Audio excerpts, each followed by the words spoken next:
Evening all, welcome to Fulgora. So today we're going to look at basically making a holmium machine. The point of having a holmium machine is basically to fuel the industries on Nauvis that are currently basically doing things that I should be doing on Fulgora. So it's a little bit of kind of backwards and forwards, but what I was going to do is just show you the process that I went through, because this thing is it's basically like just exactly what I wanted it to be. It's a modular kind of slab based machine. In my mind, it's kind of dropped from space and it just looks awesome, and it uses, again, cellular manufacturing, cellular stuff like we've done in the previous bases, and it does it quite well. Plus we have some really nice lights, logic lights later in the video, so stick to see that. What I've wanted to do is to show where we are currently okay with recyclers, where we are working with recyclers, and where we are overloaded. So red, amber, green. You'll see it and it doesn't work. The first thing that didn't work is these filters. So I thought I was being quite clever here by putting in kind of these, I don't know, filtery filters, let's call them. They don't work. So you'll see me work this out very quickly as we switch the machine on.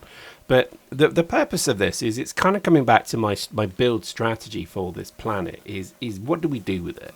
And I think the first thing that we wanted to really get out of Fulgora was to use each of the islands. It feels like if you're not using a lot of the map, you're missing out, because Fulgora's like island mentality, or peninsula, whatever you want to call it, is interesting. It's actually quite cool.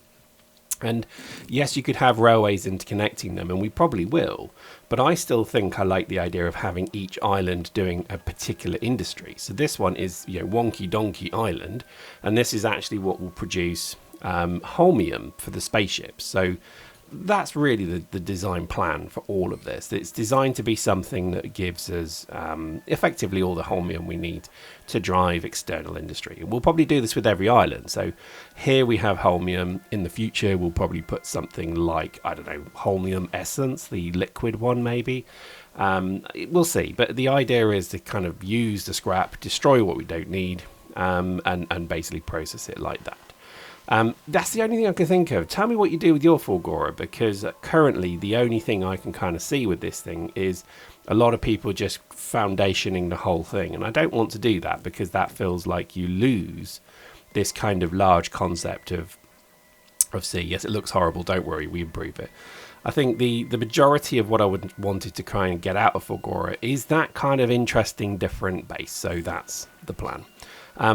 Again, it's got so many interesting things about it as Fulgora. The fact that there's heavy oil in the ocean, that's kind of interesting. So there surely should be some effort to make an industry here. Now, we don't have coal, so we can't make plastic, and obviously plastic on Gleba, huge amount easier. But it's an interesting kind of problem. So the idea really is trying to kind of create something that has a little bit more kind of function, form, but also is quite useful. So here, for example, this is our battery reduction machine. And all this does is basically recycle batteries into plates, iron plates, copper plates, and then those two little sub-machines make something complicated out of those bits and then recycles that.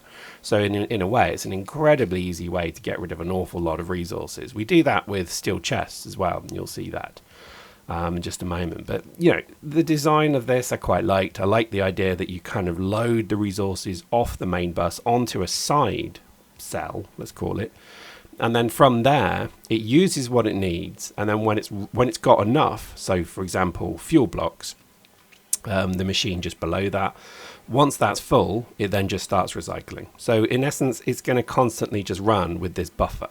And I liked it. It's definitely worked. I mean, to ruin the end of this video, this worked really well. And it means that I have then basically an independent source of holmium coming basically to space, that I don't have to worry too much about siphoning off the main base, which is currently doing things like science. So to me, this was absolute win-win. I think the learning points I got from this is circuitry is hard. Like just trying to get the lighting system to work that I mentioned a moment ago. So effectively, when the machines, so these recyclers, you see they're in like an eternal loop of destruction. You see when they're running, I wanted some sort of light in the middle of them that would say, green is on standby, ready to go. When they're working, I wanted a yellow light to show that they are under load.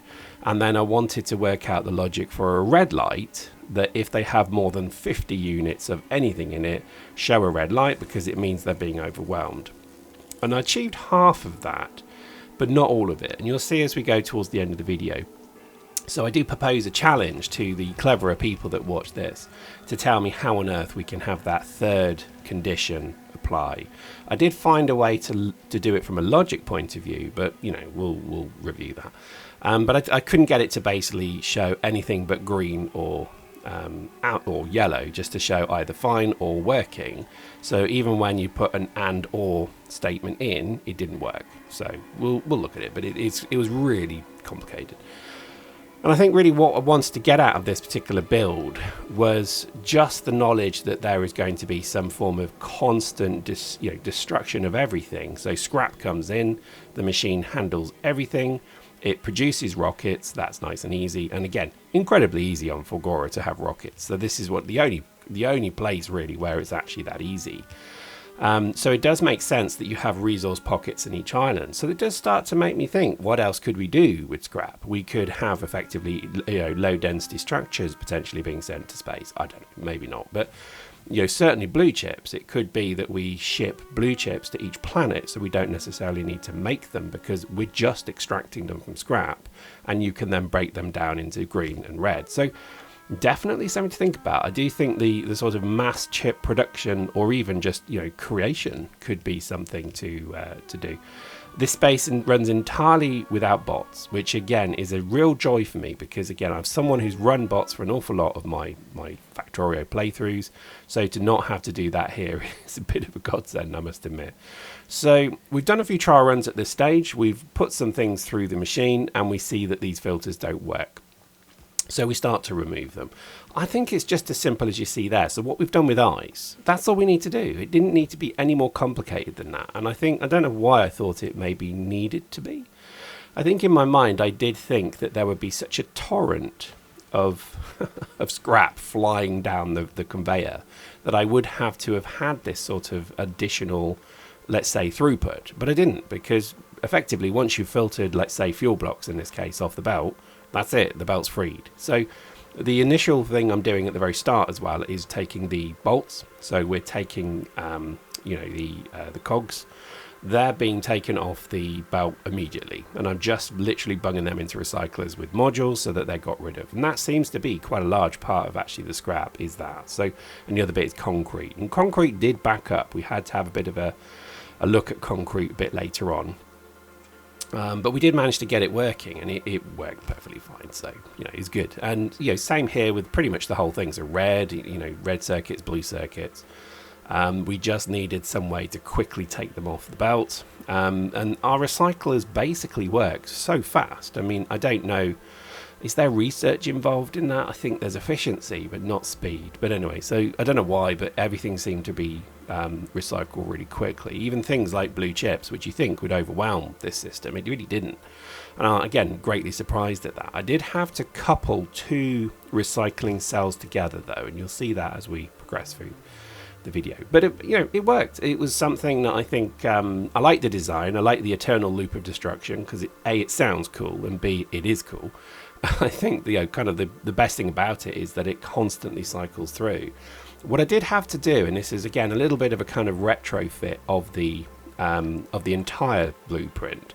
It wasn't needed everywhere, but I did do it in some places. And you can see the mistake I've made with the underground. We'll figure that out in a minute. The issue being basically that I needed to have modules in some of them, but when they get truly overloaded with blue chips and concrete and the low density structures, because those are the three that really do seem to kind of cause trouble, we needed then a way to get anything out of the machine back onto the cycling cell belt, and you'll see that as we go through. It worked quite well actually. I was really, again, quite genuinely shocked. So here we're going, we're recharging the system, getting it ready to be plugged in again, and effectively we'll see how we handle the torrent of scrap. Having one of the kind of main starter base here still operating has been a godsend as well, because it means I just have all my modules coming down to me, and having Strangely Beige in orbit means that at no point were we ever in any risk running out of stuff. Which again, when you're doing builds like this, I would recommend you have your supply ship in orbit. Otherwise, it just does get a bit soul crushing, having to wait for something to be transported to you. So here we're going, basically just trying to work out, I think, really what happens now, because by this point we're recycling, or we will be recycling, there we go, most of the things. So let's have a look at how it works now. So you can see ice is taken off, fuel blocks are taken off, and then we can continue to plug the machine in. Blue chips are then taken off, and really it keeps going, you know, to be honest. So we have our batteries. The batteries are then going into being recycled there, you can see on the left.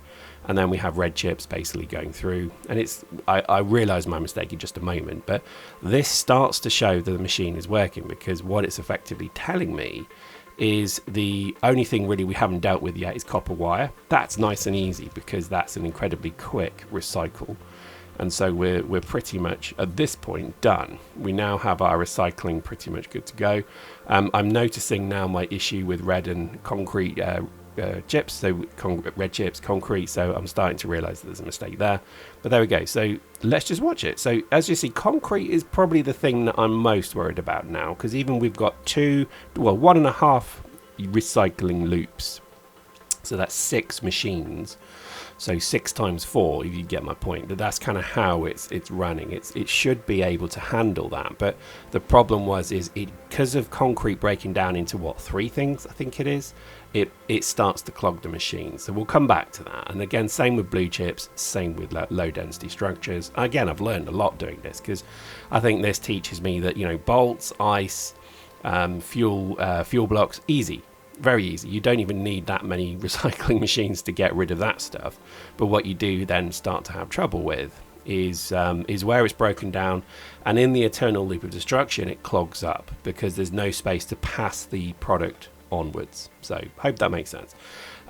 Rock as well is something that we're getting rid of, but I think we will look to maybe re-engineer this in some way to keep the rock, so that we can then basically make holmium solution, which then we could ship if we wanted to. Not sure if we will, but hey, it's, you know, it's Factorio is supposed to do these things.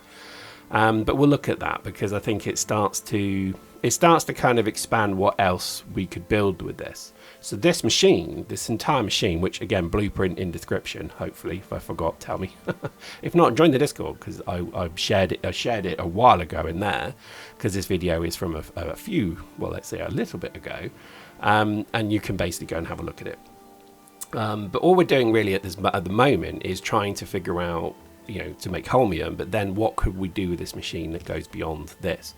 And I honestly think it could be that we have a machine like this in every island being fed scrap, and then we pick and choose what we make. Now, it doesn't have to be something that's created from the scrap. It could be something that we create from the byproducts. So we could get back to, you know, copper, iron, steel, and then make something there as well. So there we go. So effectively our holmium rocket is starting to be loaded. This is by no means done, because really we still have to do an awful lot of well, firstly we have to kind of get rid of blue chips, LDS structures, and fuel blocks now.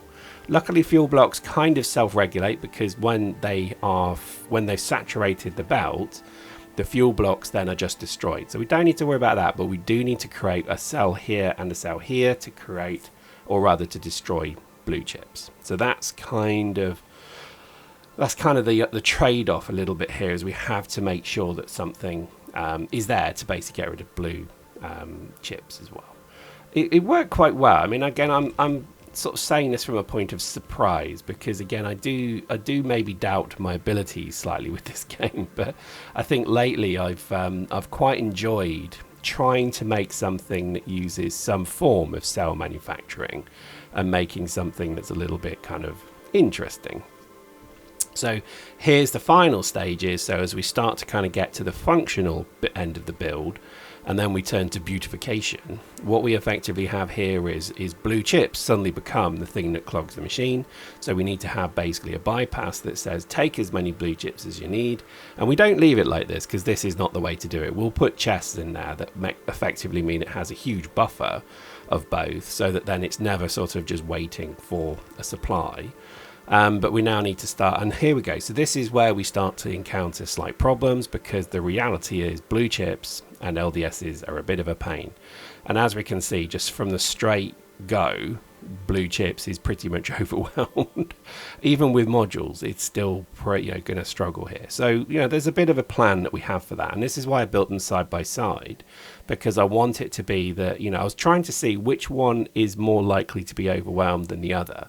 Funny enough, I thought LDS structures, low density structures, would be the one that would be the one that struggled the most. And it turns out it's not. It's blue chips, because it's making potentially hundreds of green chips. That's the issue. And then green chips break down into something else. So you've got a long string of things being broken down. We wanted to stockpile holmium, because that's the whole reason we're doing this machine. In fact, as I think about this, we need to have something I haven't done, is actually what happens when all of these fill and holmium then backs up the machine. So every time you look at these things, you realize there's something else to be done. Now, to do this, I was trying to work out what's the best way to kind of unclog the eternal loop of destruction. And I think there we go, straight off. Again, that surprised me, that did, because I didn't quite appreciate that there were things in orbit waiting for holmium. And I forgot that my Fulgora transport actually had a request for holmium already, because it was something that I'm doing on Nauvis, which is making legendary items. And long story, we'll look at that another time. So it did actually show me that there is already a requirement for these things. So it was interesting. So one of the things that I think we have to think about in this sort of build is, are we going to actually ever clog the machine up with something like a more complicated build? And that's where the blue chips started to become a problem. So all we've done effectively is build let's say mini arms that come out of each of the a number of the loop items. Here we go. This is me basically working it out, and it just then ejects anything that we don't want. And I thought, well, let's try it, because I don't know if it kind of works. I did think red chips would have this problem as well, and I was actually quite surprised to see that they kind of don't. And I think that's because we're moving quite quickly to build things. But again, this structure here that you're seeing, so all it is, it's just a little escape route, effectively. So all it's doing is basically each of the eternal loops, so there's 4 loops, and it's basically ejecting anything that doesn't work. So here we try that here, so just by pasting that in, it just means, and again it's already clogged, so we have to unclog it, but we then effectively update our blueprint, so then we can just place that everywhere. And again, it's absolutely essential to sort of have these blueprints, by the way. I know that I kind of go on about it quite a lot, but as you can see, it just means that I'm very quickly able to copy paste things. So we've just jumped forward a little bit there. So what we're doing now is we're starting to build the color coding into each of the machines. And this is where it did fail slightly. So it did work. So what we effectively have is green just means the machine is empty and ready to work. And yellow just means it's processing. And it's connected in a way that it's wired that, in theory, and you'll see there it turned to yellow there, which is exactly what we want. It should work. And it kind of does. But the original design of this was supposed to be something that then had a third state, which is, and again, you can see there's a few bugs, and we ironed them out, don't worry. But the third state was red. So where we have the machines, any item in the machine is over 50 units, it means the machine is effectively being overwhelmed. And that's the bit I couldn't get to work. So in the interest of time, I kind of just reduced it down to green and red, green and yellow, because those just mean that the thing's running or it's not running. And that's what I had an interest in basically seeing. And it all comes down to making sure your logic is right. So here we had an issue where it's showing white when everything equals 5 units. So I just had to make sure it was greater than or equal to, if that makes sense. And it works. It's quite good. And the actual logic behind it is if you set it to say green means everything equals 0, and then yellow means anything over 0, so 1 and above, it didn't work. It flashed, because the way it works is it quickly destroys things, so that if you have that condition set, it didn't work. It did work, but it looked terrible. So what I've done is I've actually set green to mean anything 5 and below show green, because technically it's empty. It's running and there's nothing really of consequence in the machine. And anything over 5 then means, okay, now we have serious load, therefore it's okay to show yellow. So hopefully that makes sense. Again, it broke my brain just explaining it then. But it does look lovely, doesn't it? I am very, I'm very taken by it. The original design, again, was there's 4 recyclers in the eternal loop of destruction, and each of those lights was to identify each machine's status. I gave up. My brain broke, and it's a Friday and I'm tired. I just couldn't do it. So again, we'll come back to this design, but hopefully you agree. It's nice. It's a nice thing to do. And I'm sure many of you are posting in the comments now that there's probably way cleverer ways to do this than the old way of doing it, which is what I've done here. I'm an old school Factorio player. If you know a better way to do this using God knows what, please tell me, because I'm more than happy to learn and figure out how to do this better. But there we go. So the Holmium machine takes form. It works. You'll see it's processing. We have our bypass loop. We have our chests in place. I think we have effectively built the platform we want, but it's not finished, because if you're going to build something like this, you have to put foundations down. It looks better if you do. I know a lot of people will be very sort of like, why is that such a big part of the build? But I think if you're going to make something, you should make it look really pretty. But there we go. So the last bit really to do is to sort of figure out how would you concrete this? Because this is the issue I have, and you probably have this as well. So here we have our blueprint. You know, it's wonderful, it works, but it's not finished. It needs concrete. And I think this is one of the things that I really struggle with, particularly on Fulgora, because I do find it's not like Gleba or Nauvis, which is very nice concreting there. Here I find I struggle with it, and I think it's because maybe of the design I've gone with, but I always feel it never looks very good. So we've gone with something like this. So we have effectively used all the different types of concrete, but what we've done is made the assumption that anything that has moving parts has a warning bit of concrete. Anything that has a production element to it is just normal concrete, and then anything sort of super important like the rocket needs super stability, therefore refined concrete, and then just brick for everything else. So everything else to make it a nice square, or rather rectangular shape, so it looks like it's been delivered from orbit.